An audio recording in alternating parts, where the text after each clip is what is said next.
अगर कोई चोरी नहीं थी, प्रशासन ने, सिक्योरिटी ने इतना इंतजाम क्यों नहीं किया? इतनी फोर्स है, अभी इलेक्शन की फोर्स गई नहीं है यूपी से, तो आखिरकार अधिकारी क्यों नहीं कर रहे थे? क्या वजह है कि बिना सिक्योरिटी, बिना इतने इंतजाम के ईवीएम्स जा रही हैं? और ईवीएम्स के बारे में ये मानना है कि किसी भी वेयर हाउस में रखी हो या किसी भी स्ट्रांग रूम में रखी हो, तो बिना प्रत्याशी के जानकारी के आप मूव नहीं कर सकते हैं। अगर आपको ईवीएम्स को मूव करना है तो कम से कम जो प्रत्याशी चुनाव लड़ रहे हैं उनकी जानकारी में होना चाहिए। और सोचिए, मुख्यमंत्री आवास से प्रमुख सचिव, मुख्यमंत्री जगह जगह फोन कर रहे हो और डीएम्स को बता रहे हो। ये घबरा गए उसी दिन जिस दिन अखबारों में कुछ जगह आया कि कहीं पार्क की सफाई हो रही है, कहीं घर की सफाई हो रही है। और आप में से वो लोग हैं जो जमीन पर घूमे हैं, जो जमीन पर चुनाव चल रहा है, वो भारतीय जनता पार्टी के खिलाफ था, जनता के अंदर नाराजगी थी। ये जो कल एग्जिट पोल आए हैं, मैं एग्जिट पोल पर बोलना नहीं चाहता था, लेकिन जो एग्जिट पोल आए हैं वो कहीं ना कहीं परसेप्शन ये क्रिएट करना चाहते हैं कि हाँ, भारतीय जनता पार्टी जीत रही है, जिससे वो चोरी भी करें अगर, वो भी ना पता लगे कि हाँ चोरी हुई है। इसीलिए अगर हमने वोट दिया है, तो मैं अपने नौजवानों से, किसानों से और आम लोगों को कहूंगा कि उतनी हमारी जिम्मेदारी बनती है कि वोट को हम बचाएं। अगर वोट नहीं गिना जाएगा तो लोकतंत्र कहां जाएगा? और ये लोकतंत्र की आखिरी लड़ाई है।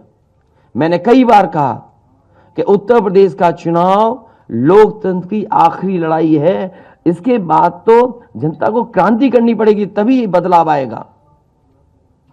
इसलिए मैं अपने पार्टी के लोगों से और जो सच्चे ईमानदार, सच्चे सिपाही हों, सच्चे अधिकारी हों, सच्चे पत्रकार हों, कम से कम आगे आएं और लोकतंत्र को बचाने के लिए खड़ा हों। और मैं अपनी पार्टी के लोगों से कहूंगा कि जब तक काउंटिंग न हो जाए तब तक कम से कम ये नजर रखें और लगातार निगरानी रखें कि कैसे वोट बचाया जा सकता है, कैसे जहां पर मशीनें रखी हैं कोई किसी का आना जाना ना हो। ये लोकतंत्र के लिए बहुत ही खतरे का समय है। जो दल हार गया, अब उसके बस में यही है जो अब करने जा रहे हैं। ये जितने कुछ एग्जिट पोल हुए हैं वो इसीलिए हुए हैं कि अगर वो चोरी भी करें तो शायद नजर ना आए। अब ईवीएम्स पकड़ी गई हैं, बहाना कोई ना कोई अधिकारी बताएंगे कि हम ईवीएम्स इसलिए ले जा रहे थे। आखिरकार फोर्स के साथ क्यों नहीं ईवीएम जा रही थी?